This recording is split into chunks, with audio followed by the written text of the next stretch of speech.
we have been tracking how many flies with this fly trap.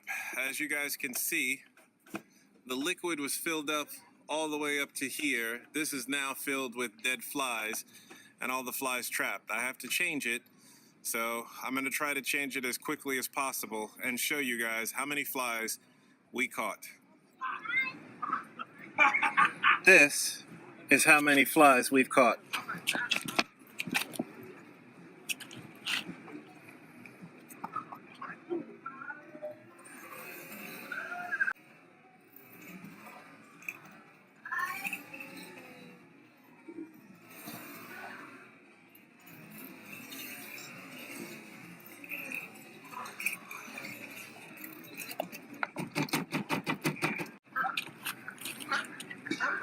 That's disgusting.